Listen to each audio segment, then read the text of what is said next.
నమస్తే, నేను మీ సతీష్.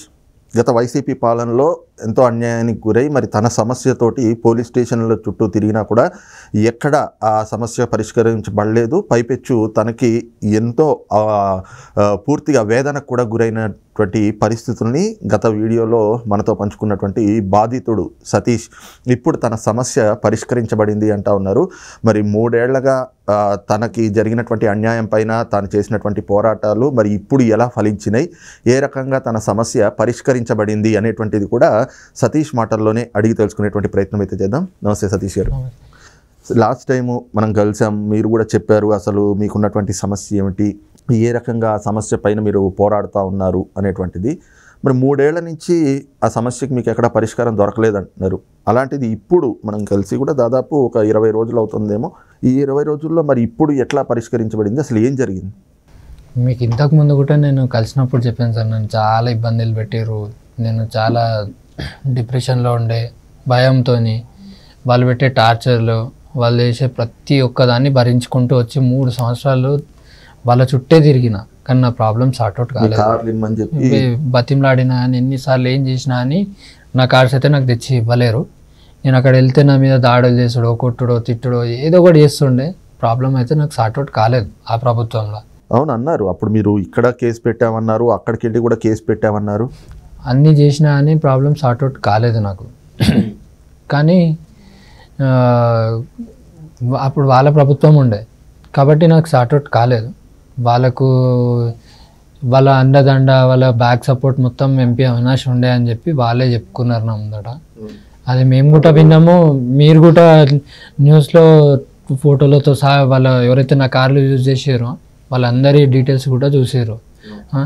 అన్నీ అయినాయి, చెప్పారు కదా పోలీస్ స్టేషన్లోనే మా దాడికి వచ్చారు. అవన్నీ చెప్పాను కదా, అన్నీ అయిపోయినాయి. ఇక లాస్ట్కి కూటమి ప్రభుత్వంలో కూడా నాకు ప్రాబ్లమ్ సార్ట్ అవుతుందో లేదో అన్న నమ్మకం లేకున్నా నేను 20-30 రోజుల క్రితం నుండి అందరినీ రిక్వెస్ట్ చేసి అవన్నీ చేసుకున్న తర్వాత ట్విట్టర్లో లోకేష్ సార్కి నేను పోస్ట్ అయితే పెట్టిన నా సమస్య గురించి. ఎందుకు పోస్ట్ పెట్టినా అంటే అక్కడ స్టూడెంట్స్ కానీ ఇంకా చాలామంది బాధితులు ట్విట్టర్లోనే సమస్యను తెలుపుకుంటే సార్ తొందరగా చూసి రెస్పాండ్ అవుతున్నారని నాకు తెలిసింది. నేను తెలియగానే నేను కూడా నా ప్రాబ్లమ్ని మొత్తం ట్విట్టర్లో పెట్టాను. పెట్టిన తర్వాత నాకు ఇమీడియట్లీ 2 డేస్లో నాకు కాల్ వచ్చింది. 2 డేస్లో కాల్ వచ్చింది. కాల్ రాగానే నాకు ఒక టీం లాగా, అంటే ఒక టీం లాగా అరేంజ్మెంట్ అయ్యి నా ప్రాబ్లమ్ని విని ఎవరెవరిని కలిస్తే ప్రాబ్లమ్ సార్ట్అవుట్ అవుతుందో అని వాళ్ళు కాల్స్లో మాట్లాడి ఎస్పీని అందరినీ కాంటాక్ట్ అయ్యి నా ప్రాబ్లమ్ని అయితే 15 డేస్లో నన్ను క్లోజ్ చేసేసి నా వెహికల్స్. ట్విట్టర్లో ఏం పెట్టారు మీరు, అసలు ఏం జరిగింది? ట్విట్టర్లో నా ప్రాబ్లం అన్న ఇట్లా నా వెహికల్స్ ఇట్లా తీసుకెళ్ళారు, ఇట్లా నన్ను చాలా ఇబ్బంది పెడుతుర్రు, నేను ఫైనాన్షియల్గా చాలా లాసెస్లోకి వెళ్ళిపోయినా, నేను చాలా దగ్గర 2-3 టైమ్స్ సూసైడ్ అటెంప్ట్స్ చేసిన. సార్ ప్లీజ్ నాకు న్యాయం చేయండి, నాకు ఇలా వైసీపీ నాయకులు వాళ్ళందరూ నాకు చాలా ఇబ్బంది పెడుతుర్రు, నాకు జర న్యాయం చేసి ఇప్పటికైనా నన్ను వాళ్ళ పెట్టే ఇబ్బందుల నుంచి జర బయటికి తీసుకురండి సార్ అని చెప్పి నేనైతే ట్విట్టర్లో అక్కడ ఏవైతే మీ కార్లు ఉన్నాయో అవి ఇప్పించి నన్ను జర ఈ సమస్య నుంచి బయటికి తీసుకురండి అని చెప్పి సార్ని రిక్వెస్ట్ చేసి ఉండే, లోకేష్ సార్ని. ఓకే, ఆ సార్ నాకు 2 డేస్లో రెస్పాన్స్ ఇచ్చిండు. టీం అందరూ రెస్పాండ్ అయ్యారు. అయిన తర్వాత టీం లాగా ఒక ఫామ్ అయ్యి నా వెహికల్స్ని ఇమ్మీడియట్లీ అక్కడ SP, Kadapa SP, CI, SI వీళ్ళందరినీ స్టేషన్ పోలీస్ నుంచి అందరినీ ఒక గట్టిగా ఫాలో అప్ చేసి నా వెహికల్స్ని 15 డేస్లో నాకు అప్పచెప్పారు. అంటే మీరు ఎట్లా ఓన్లీ ట్వీట్ చేసిన తర్వాత మీకు లోకేష్ గారి టీం నుంచి కాల్ వచ్చింది, మీరు కాల్ వచ్చిన తర్వాత ఇక్కడ నుంచి ఎట్లా మళ్ళీ కడపకు వెళ్ళారా మీరు? అయితే నాకు లోకేష్ గారి టీం మెంబర్స్ ఎవరైతే ఉన్నారో 2 డేస్లో నాకు రెస్పాన్స్ వచ్చింది. కాల్ వచ్చినుండే, మీరు పలానా కడప పోలీస్ ఎస్పీ ఆఫీస్కి వెళ్ళండి, అక్కడ వెళ్ళిన తర్వాత ఎస్పీని కలవండి, మేము ఆల్రెడీ మాట్లాడినాం, మీ సమస్య గురించి చెప్పినాం, ప్రాబ్లం సార్ట్అవుట్ చేసి పంపించమని కూడా చెప్పినాం, జాగ్రత్త అప్పట్లాగా దాడులు చేయకుండా అతన్ని జర సురక్షితంగా మళ్ళీ ఇంటికి పంపించేసేయండి అని చెప్పి మేము చెప్పినాము, మీరు వెళ్ళి అక్కడ కలవండి అని చెప్పారు. అంతే. నేను వెళ్ళిన అలా సార్ వాళ్ళ మాటలు విని నేను కడప వెళ్ళిపోయినా. అంటే మీరు గతంలో కూడా వెళ్ళారు, కడపకి అనేక సార్లు వెళ్ళారు, కానీ మరి అప్పుడు ఎప్పుడూ కూడా మీ సమస్య పరిష్కారం అవ్వలేదు. మరి ఈసారి ఎట్లా అదే నమ్మకంతో వెళ్ళారా లేదు భయంతో వెళ్ళారా? సమస్య తీరుతుందని నమ్మకం ఉండే, భయం కూడా ఉండే, రెండు ఉండే.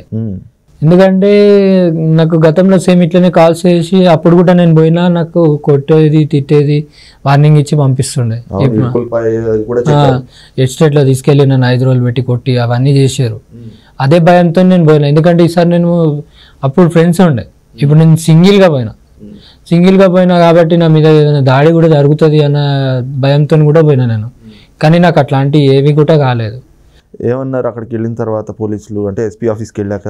నా సమస్య మొత్తం వాళ్ళకు కూడా చెప్పిన తర్వాత వాళ్ళు కూడా అర్థం చేసుకొని మాట్లాడి, నీకేం కాకుండా గతం ప్రభుత్వంలో జరిగింది, అప్పుడు పోలీసు వాళ్ళు ఇట్లా చేసిరు అట్లా చేసిరు అని అన్నావు కదా, అట్లాంటివి నీకు ఎటువంటి సమస్యలు కూడా రాకుండా మేము చూసుకుంటాము, దగ్గరుండి నీ వెహికల్స్ మీకు అప్పచెప్పి మిమ్మల్ని పంపిస్తామని చెప్పి నాకు మాట ఇచ్చారు. చెప్పిన తీరులోనే అక్కడ నుంచి వేంపల్లి ఏదైతే నా కార్స్ అక్కడ ఉన్నాయని చెప్పిన అక్కడ వాళ్ళకి కాల్ చేసి ఎస్ఎస్సిఏలకి చెప్పి, బాబుకి ఏవైతే న్యాయం జరగాలి ఇదంతా చేయండి, ప్రొసీజర్ ఏమున్నా అని మొత్తం ఫాలోఅప్ చేసి తొందరగా ఇది లోకేష్ సార్కి తను అర్జీ పెట్టుకున్నాడు కాబట్టి అన్నీ A to Z చేసి పంపించండి అని చెప్పారు. మరి ఈ కార్లు అనేవి ఎవరి దగ్గర ఉన్నాయి, ఏ రకంగా వచ్చినాయి మరి ఇప్పుడు బయటకు? అవి వాళ్ళు నన్ను తీసుకెళ్ళి వెతికించారు.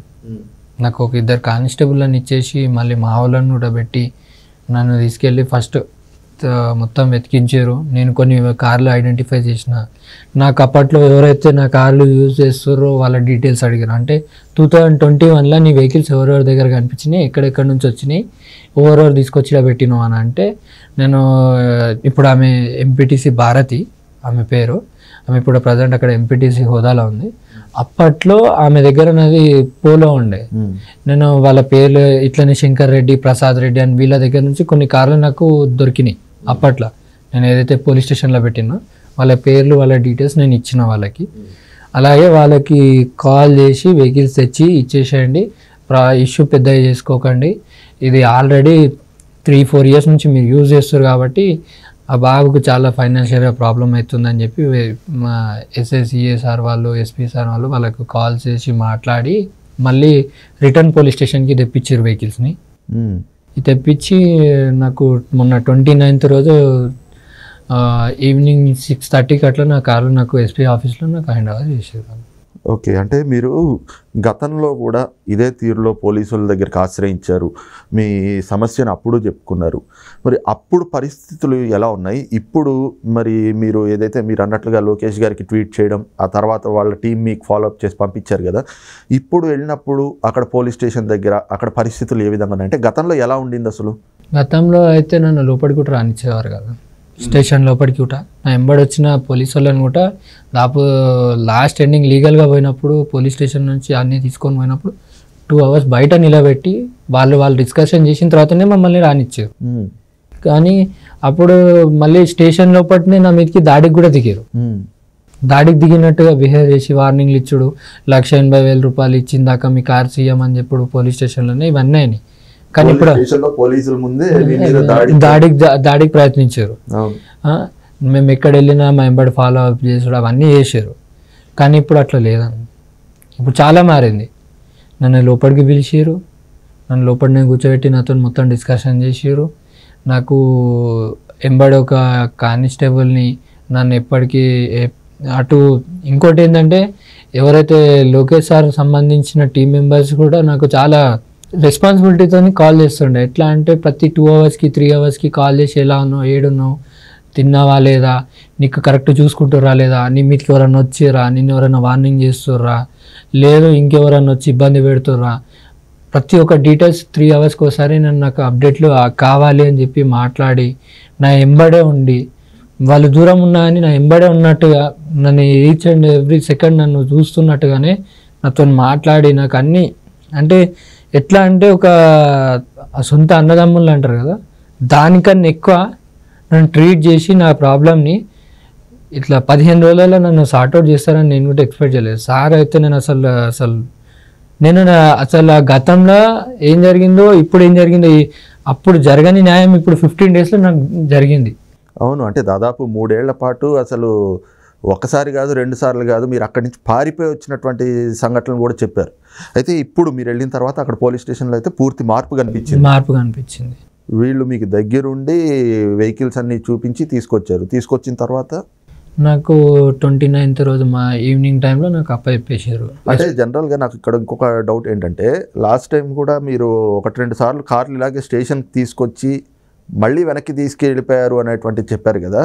మరి ఇప్పుడు ఈ కార్లు పోలీస్ స్టేషన్కి తీసుకొచ్చాక మళ్ళీ లాస్ట్ టైం మీ మీద దాడి చేసినట్లుగానో ఆ దాడికి ప్రయత్నించినట్లుగానో లేదంటే కనుక బెదిరించటాలు అలాంటి సిచ్యువేషన్స్ ఏమైనా వచ్చినాయి మళ్ళీ ఇప్పుడు? ఈసారి నాకు అట్లాంటి ఏ సిచ్యువేషన్స్ రాలే, నన్ను బెదిరియలేరు ఎవరు కూడా. నా దగ్గరికి రాకుండా ఎవరైతే టీమ్ మెంబర్స్ ఎవరైతే ఉన్నారో నేను ఈచ్ అండ్ ఎవ్రీథింగ్ ఏ టైంకి కాల్ చేసినా ఏం జరుగుతుంది అనేది నేను క్లియర్ కట్గా చెప్పిన. నాకు దాన్ని బట్టి నా దగ్గరికి అయితే ఎవరు రాలేరు. ఎందుకంటే నాకు నా ముందట ఒక సైన్యంని పెట్టుకున్న ఫీలింగ్ వచ్చింది. ఎందుకంటే నాకు వాళ్ళు నన్ను ఎంత కాపాడుకుంటూ వచ్చారో నాకు అర్థమైపోయింది. నాకు చిన్న అలికిడిగా అనిపించిన నేను కాల్ చేయగానే ఇమ్మీడియట్లీ ఎస్ఐకి, సిఐకి, మళ్ళీ ఎస్పీ సార్కి, డిఎస్పీ సార్కి అందరికీ కాల్స్ చేసి ప్రాబ్లం మీద ఉంది అడిగి పోండి, వాళ్ళతో మాట్లాడండి, ఆయన జర జాగ్రత్తగా చూసుకోండి అని చాలా అంటే చాలా ఎంత చెప్తున్నా అన్న సొంత అన్నదమ్ముల లెక్క చూసుకున్నాను ఆ టైంలో. అయితే ఒక ట్వీట్ లోకేష్ గారికి మీరు చేసినటువంటి ఒక ట్వీట్ మాత్రం మీకు పూర్తిగా మీ సమస్య నుంచే బయటపడేసింది అంటారు. అవును సార్. అసలు అంటే ఆ లోకేష్ గారికి ట్వీట్ చేయాలి అన్న ఆలోచన ఎక్కడి నుంచి వచ్చింది, ఏ విధంగా వచ్చింది? నేను ఇంతకుముందు కూడా మీకు చెప్పిన సార్, గతంలో స్టూడెంట్స్ అని వీళ్ళు వాళ్ళ సమస్యని చెప్పుకోవడానికి ట్వీట్లో ట్యాగ్ చేసారు లోకేష్ సార్కి. అట్లనే సేమ్ యాజ్ ఇట్ ఈస్ కొంతమంది కంప్లైంట్స్ కూడా చూసిన, అవి సార్ట్అవుట్ అయినవి కూడా చూసిన. కాబట్టి ఇక నేను కూడా ఏం ఆలోచించిన అంటే నేను కూడా ట్వీట్ చేస్తే నాకు కూడా జరుగుతుంది అని అనుకొని నేను పెట్టిన సార్కి. సహజంగా ఎవరు కూడా ఒక ట్వీట్ తోటి రెస్పాండ్ అవుతారా, అందులోనూ లోకేష్ గారు అని అంటే ఒక మంత్రి హోదాలో ఉన్న వ్యక్తి, మరి అవుతారా అవ్వరా అన్న డౌట్ ఉంటుంది కదా. మరి మీరు ట్వీట్ చేసేటప్పుడు మీకు అలాంటిది ఏమైనా వచ్చిందా? వచ్చింది సార్. అంటే ఏమనుకున్నా అంటే నాకు నా కార్లు దొరుకుతాయో లేదో అన్న నమ్మకమే లేకుండే నాకు. అట్లీస్ట్ నా ట్వీట్ చూస్తారో లేదో అనుకున్నాను నేను. అసలు నా ట్వీట్ చూస్తారు అని నేను అసలు ఎక్స్పెక్ట్ కూడా చేయలే. నేను పెట్టిన 24 hours నా ట్వీట్కి నాకు ఆన్సర్ దొరికింది, రీట్వీట్ వచ్చింది. నేను ఆ మూమెంట్లో నేను ఎక్స్పెక్ట్ కూడా చేయలేదు నాకు ఇంత తొందరగా ట్వీట్లో నాకు రెస్పాన్స్ అవుతుంది. ఎందుకంటే నేను 3 సంవత్సరాలు తిరిగిన, ఇక్కడ తిరిగి అక్కడ తిరిగి నీళ్ళని ఎంతమందిని బతికినా నాకు కాలే.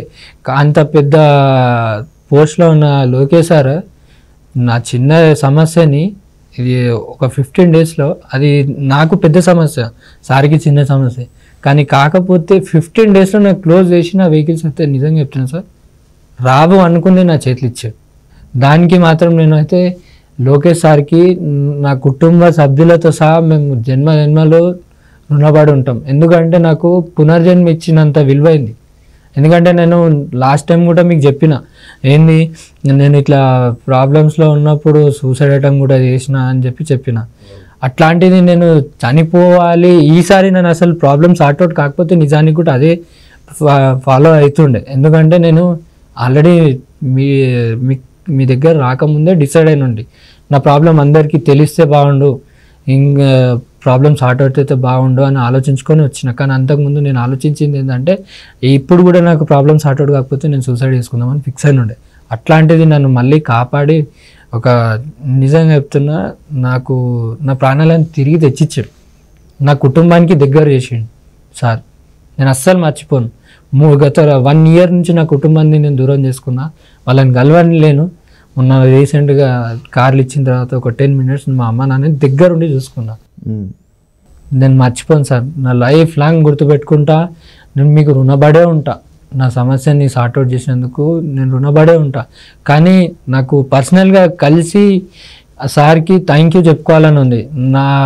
నా గోడు నా బాధ విని నాకు రెస్పాండ్ అయినందుకు పర్సనల్గా వెళ్ళి కలవాలనుకుంటున్నాను నేను సార్ని. ఆ అవకాశం దొరికితే బాగుండని వెయిట్ చేస్తున్నాను సార్.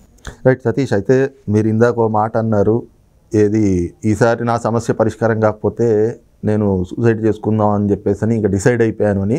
కానీ ఎప్పుడు లైఫ్ అనేటువంటిది చాలా వాల్యుబుల్ కాబట్టి తొందరపాటు నిర్ణయాలు అనేటువంటిది సరైనటువంటిది కాదు. అలాంటి ఆలోచనలు కూడా దగ్గర రానికండి. ఇంకా పోతే 3 ఏళ్ల నుంచి నిజంగానే ఒక పోరాటంలాగే చేశారు మీ కార్ల కోసం. మీకు జరిగినటువంటి అన్యాయం ఏదైతే ఉందో మరి నిజంగా లోకేష్ గారి ద్వారా ఇది పరిష్కరించబడ్డం, అది కూడా ఇంత షార్ట్ టైంలో అంటే నిజంగా ఆశ్చర్యం.